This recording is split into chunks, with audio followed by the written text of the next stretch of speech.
What's the most stressful vacation you've ever taken? 3 years ago, my friend Matt invited me on a week-long Caribbean cruise. He had a spare ticket because his cousin bailed, and all I had to do was pay for drinks and excursions. Sounded like a dream: beaches, buffets, and zero responsibilities. I packed my bags and boarded the ship with pure joy in my heart. That joy died exactly 23 minutes after boarding. Why? Because I ran into my ex, Clara. And not just her, her entire family. Her mom. Her dad. Her twin brothers. Her aunt. Her grandma. Even the step-cousin I always thought had a crush on me. All of them. On the same ship. Same itinerary. Same floor. I hadn't seen Clara since our nuclear breakup 9 months earlier. For context, she dumped me via group chat. With gifts. One of them was a raccoon walking away from a burning trash can. I deserved some of it. I ghosted her dog's birthday party, but still. It was messy. So when I saw her on the Lido deck, my soul briefly left my body. She was holding a margarita and wearing a big sun hat and just froze. Then she made eye contact, turned to her mom, and said loudly, "Well, this cruise is cursed." Matt walks up behind me and goes, "Oh, did I not mention she'd be here?" No. No, you did not, Matt. Turns out Matt's mom is Clara's mom's sister. It was a family cruise. Both sides. And I, the ex-boyfriend, was now a surprise +1 on an emotionally unstable floating hotel. The rooms were non-refundable. The boat was already pulling away from port. I was trapped at sea for 7 days with a woman who once set my hoodie on fire because I said her Etsy shop had mid-tier craftsmanship. The first 2 days were tolerable because we kept our distance. I sat at the pool bar. She sat at the adult-only hot tub. We didn't speak, just sent each other death glares across the buffet. But day 3? Day 3 was chaos. The cruise had a formal dinner night, tuxes, dresses, free champagne, the whole thing. I put on a rented suit and was seated, by pure cosmic betrayal, directly across from Clara at the giant family table. Her grandma, who had no idea we'd broken up, looked between us and said, "When are you two getting married?" Clara deadpan replied, "As soon as he finishes therapy." Her dad choked on his wine. Her mom whispered, "Oh my God, Clara," and I just stared into my lobster bisque trying to astral project off the ship. Then Matt, angel of chaos, raised his glass and goes, "To fresh starts." Everyone clinks glasses except Clara, who raises her empty hand and mutters, "To poor decisions." After dinner, I tried to escape to the deck to scream into the ocean, but Clara followed me. We ended up in a weird silent standoff near the shuffleboard court. Then she said, "You still chew gum like a cow." I said, "You still lie about being allergic to gluten just to feel special." We argued for 30 minutes straight. Loud enough that 2 crew members stopped by to ask if we were fighting or flirting. Spoiler, both. It ended with us drunkenly racing each other up 6 flights of stairs, then collapsing outside the karaoke bar because we were too stubborn to lose. Somehow, we ended up going inside, splitting a giant margarita, and singing a duet of "Shallow" from A Star Is Born. We didn't kiss. But we definitely almost did. Which made the next day so much worse. Because the next morning at breakfast, she was sitting next to a new guy, shirtless, tattooed, named Logan. She kept laughing at all his jokes and even fed him a bite of pineapple. I died inside. To be petty, I signed up for the talent show that night. My talent? Dramatic slam poetry. I performed a 3-minute piece titled "Shipwrecked Hearts and Buffet Lies," while making aggressive eye contact with Clara the entire time. I got 3rd place.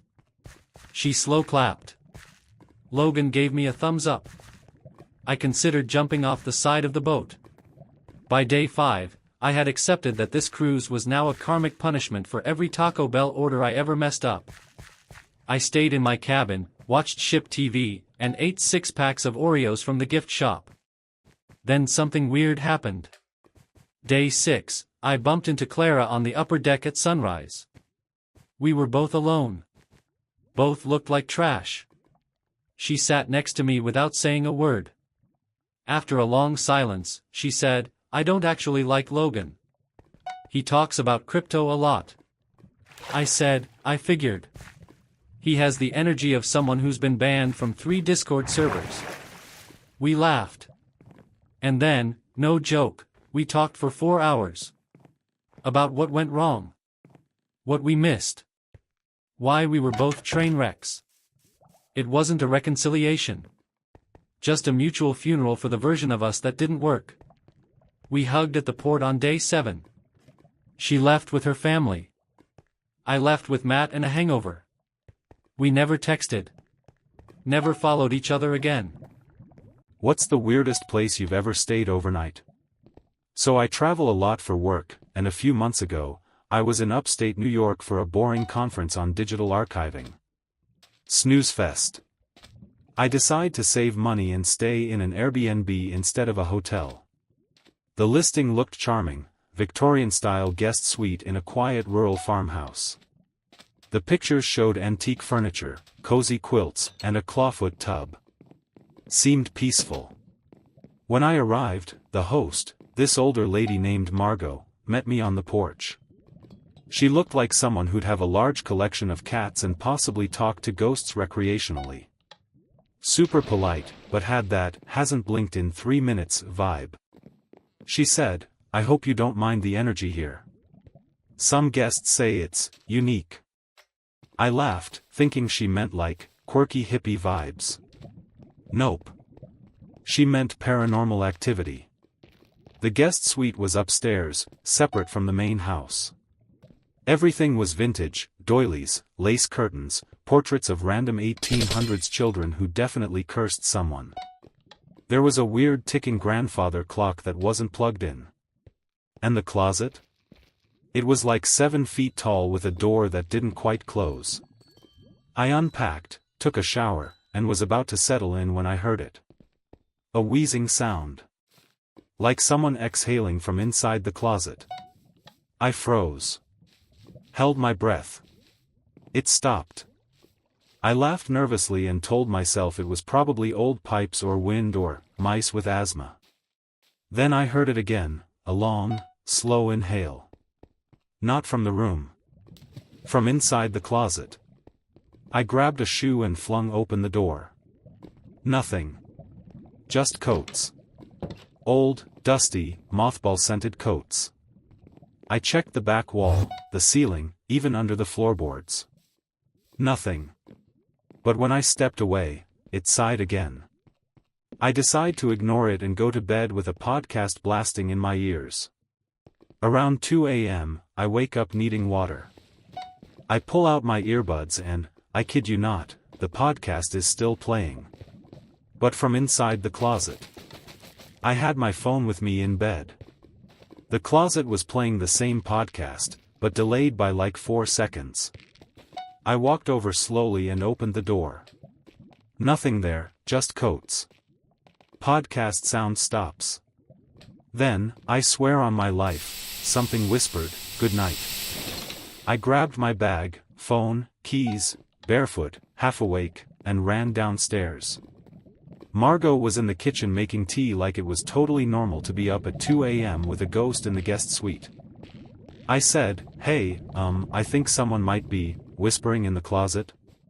She sips her tea, nods, and goes, "That's Rupert. He likes company. He doesn't usually whisper unless he feels lonely." "Did you sleep with the closet open?" I said, "No," and she replies, "Well, that's why he was upset." I should have left. I really should have left. But my rental car was blocked in by her old van, and I was too tired to Uber to the next town. So Margot hands me a little pouch of lavender and sea salt and says, "Just hang this on the closet door. Tell Rupert you acknowledge him and he can rest." I did it. Not because I believed her, but because I was terrified of offending a closet ghost named Rupert. I went back upstairs, hung the pouch on the door, and whispered, "Hey Rupert, I acknowledge you. You can rest now. No response. But the breathing stopped. The rest of the night was quiet, except for the clock ticking even though it still wasn't plugged in. In the morning, Margot made pancakes and asked if I'd felt the shift. I said yes, mostly because I wanted her to like me so I wouldn't end up as Rupert's roommate for eternity. She nodded and said, "He's just protective. He doesn't like skeptics." I left that Airbnb with my luggage, a lingering sense of dread, and a firm new policy: no more Victorian houses, ever. Weeks later, I checked the listing out of curiosity. It was gone. Totally removed from Airbnb. I messaged Margot through the app and asked if she was okay. She responded 2 days later with just, "He got tired of visitors." I have no idea if she was messing with me, if the house was haunted, or if I hallucinated from lack of sleep, but I swear on a stack of Bibles, that closet breathed. And I don't care how many stars it had, I'm never sleeping anywhere with antique furniture again. What's the wildest thing that ever happened at your job? I used to work at a large retail chain that rhymes with Ballsmart. This happened in 2022, on a weirdly quiet Tuesday morning. I was working self-checkout, half asleep, sipping a Red Bull that tasted like battery acid, when Chaos strolled in wearing a Hawaiian shirt. Enter, Florida man. Okay, we're not in Florida, but this guy had energy. Mid-50s, tan sandals, cargo shorts, sunglasses indoors. He was holding a duffel bag like it owed him money. I watched him walk to the pet aisle, then disappear for about 10 minutes. Then I heard screaming. It started in pet supplies and spread down the aisles like a fire alarm. I radioed a manager and started walking that way when I saw a little girl sprinting past me yelling, "There's a dino in the store." I thought it was a prank. Nope. It was a real, live alligator, maybe 4 feet long, just casually waddling through the store like it was comparison shopping. Customers scattered like bowling pins. One lady dove into the freezer section and shut the door behind her. A kid was filming with his phone yelling, "I'm gonna go viral." Then I see Florida man, casually walking after it, muttering, "Come on Peanut, you're scaring people." Like he'd lost a puppy, not a literal prehistoric lizard. Turns out, Peanut was his emotional support alligator. Certified and everything. He had papers. Papers. Apparently, Peanut travels with him everywhere. Planes. Restaurants. The DMV. But on this particular day, he thought it'd be fine to let Peanut get some fresh air and unzip the duffel bag while he picked out dog treats. Peanut was not fine. The alligator wandered into the cereal aisle and knocked over a display of Lucky Charms. A toddler tried to hand it a fruit roll-up before his mom shrieked like a banshee and yanked him away. Meanwhile, management is losing its collective mind. They're trying to call animal control, but animal control thinks we're joking. So who saves the day? Gwen. 60-year-old cashier, 4'8", pure chaos energy. She used to own a reptile rescue in the 90s and apparently recognized that Peanut wasn't aggressive, just overstimulated and curious. Gwen grabs a mop bucket, flips it over like a shield, and calmly walks toward Peanut while everyone's screaming. She talks to the alligator like it's a wayward toddler. "Hey now, buddy.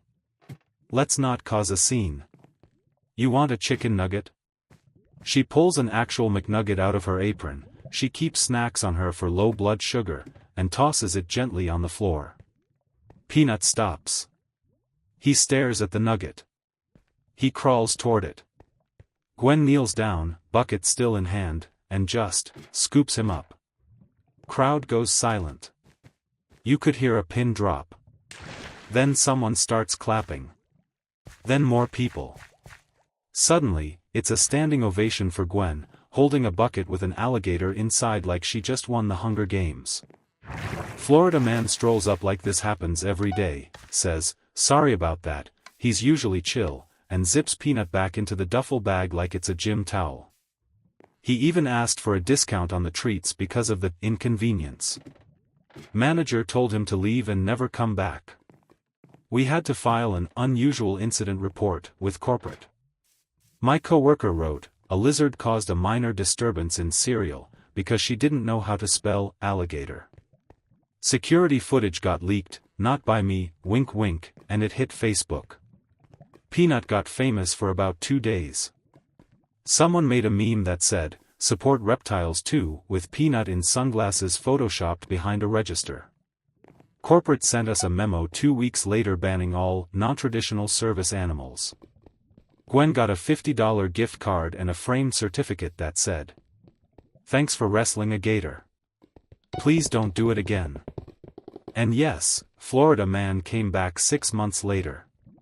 With a therapy peacock. But that's a story for another time. What's the most awkward date you've ever been on? This happened a few years ago, when I agreed to go on a first date with a guy I met through a friend. Let's call him Kyle. He seemed normal, into hiking, liked dogs, had all his teeth, so I thought, sure, why not? We agreed to meet at Olive Garden. Not fancy, but I wasn't expecting white tablecloths. I just wanted some breadsticks and mild conversation. The night starts weird. First, he shows up 25 minutes late, and when he does, he's wearing a full suit and tie like he's heading to court. I'm in jeans and a blouse. He gives me this over-the-top bow and says, "My lady." That should have been the warning sign. We sit down, and I'm trying to shake off the awkward vibe, but then he reaches into his pocket and pulls out a folded speech. Like, on actual paper. He says, I prepared some opening remarks. I laughed, thinking he was joking. He wasn't. He starts reading from it like he's delivering a TED Talk. It goes something like, hello, potential life partner. Tonight marks the beginning of what I hope will be a long and fruitful bond. I have taken the liberty of preparing a compatibility checklist based on our mutual interests and reproductive potential. Yes. Reproductive potential. I choke on my water and say something like, hey, maybe let's just talk like normal people? He tucks the paper away like I'm the weird one and says, you're right. I tend to come on strong when I'm excited. Then he pulls out a ring box. My soul left my body. He opens it, thank God it's not a ring, but instead, there's a tiny mood ring inside. He says, this belonged to my mother. It turns green when I'm near someone I can mate for life with. He slips it on my finger before I can stop him and stares at it like it's going to light up like a traffic signal. It turns blue. He looks crushed. He whispers, blue is uncertain. That's okay. We can fix that. Now I'm trying to figure out how to fake a family emergency, a seizure, a gas leak, anything to escape. But I hesitate too long, and that's when a violinist shows up at our table. I'm not kidding. Kyle had apparently arranged for a violinist to play Can You Feel the Love Tonight during our meal. I don't know if he hired the guy or if he just paid a server to do it, but this kid is standing there with a rented violin, screeching through Disney songs while Kyle holds my hand and winks. Everyone in the restaurant is staring. Our waitress gives me a look like, you okay, girl? I try to telepathically scream, send help. Then the worst thing happens. A couple at the next table, like 3 feet away, stands up. The guy drops to one knee and proposes to his girlfriend. She's crying, everyone claps, and suddenly Kyle thinks it's a double proposal. He stands up and yells, yes, she said yes too. People start clapping harder. The manager comes over to offer us free dessert. Someone takes a photo. I'm frozen in horror. I finally blurt out, and oh. We just met. This isn't a real proposal, and basically dive under the table like a raccoon caught in headlights. The other couple realizes the confusion, but Kyle, oh Kyle, just looks crushed. Like I canceled Christmas. He sits back down slowly, slides the mood ring off my finger, and says, you're not ready. That's okay. I'll wait. I threw $20 on the table and ran. I didn't even get my breadsticks. Later, I texted our mutual friend to ask what the heck Kyle's deal was. She goes, "Oh, right. I forgot to mention he got dumped a month ago by someone who looked like you and proposed to her too. You just kind of fit his replacement fantasy. Girl. Girl."